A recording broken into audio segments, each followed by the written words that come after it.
₱5. Tingnan nyo, napakarumi. Yan, likod. Sa harap. ₱5, 2003. Subukan natin linisin. Kung mapapakintab natin. Ayan. Titigan nyo mabuti kung paano siya kadumi. Likod. Harap. Ito ang paglilinis natin. Ito yung tinatawag na battery solution na karaniwang ginagamit sa battery pang repair. Ito para makakuha tayo ng tubig dun sa lalagyan.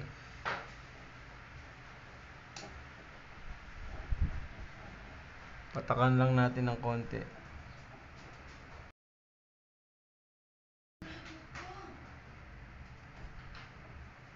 Gamit nito.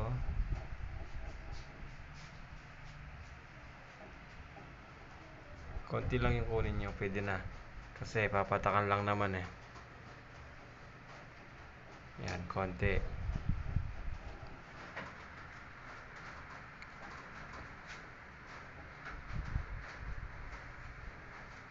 Takpan muna, baka hindi sadyang matamaan, matapon.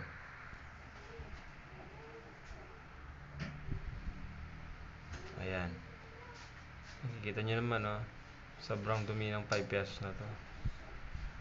Patakan ng konti.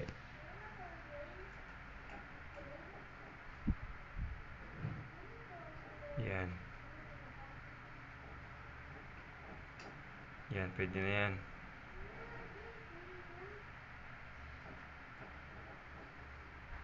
Yan. Hayaan nyo lang ganyan sa loob ng 1 minuto na may basa gamit yung battery solution water. Ayan. Nagiba na yung kulay dahil nabasa na yung dumi.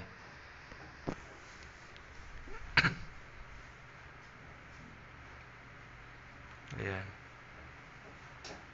Tingnan nyo mabuti kung anong magiging resulta niyan.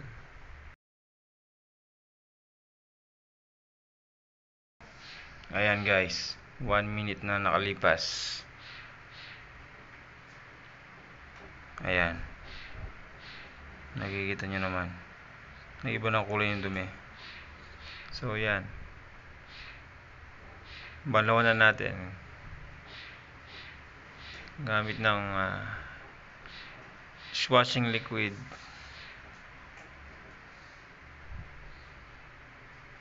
Yan. Basahin ng konti.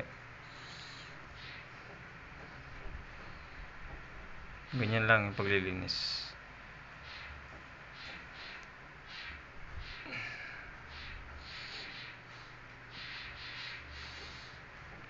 Yan, ganyan.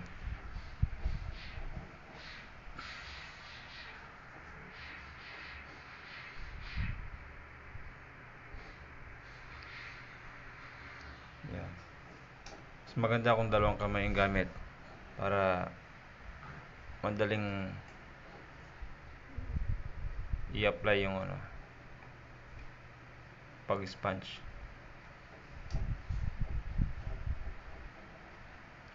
Yan, banlawan na. Yun. Kitang-kita naman, pumuti na. Hindi na natin nakikita yung dumi. Yan.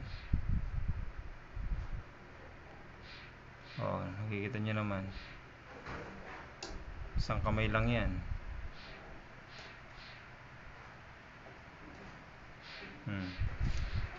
Ang linis na, di ba? Kumpara mo dun sa kanina, madumi. Oh, yan ang resulta ngayon. Yan, legit na legit. Huwag nyo lang hayaan na mababad dun sa matagal na oras.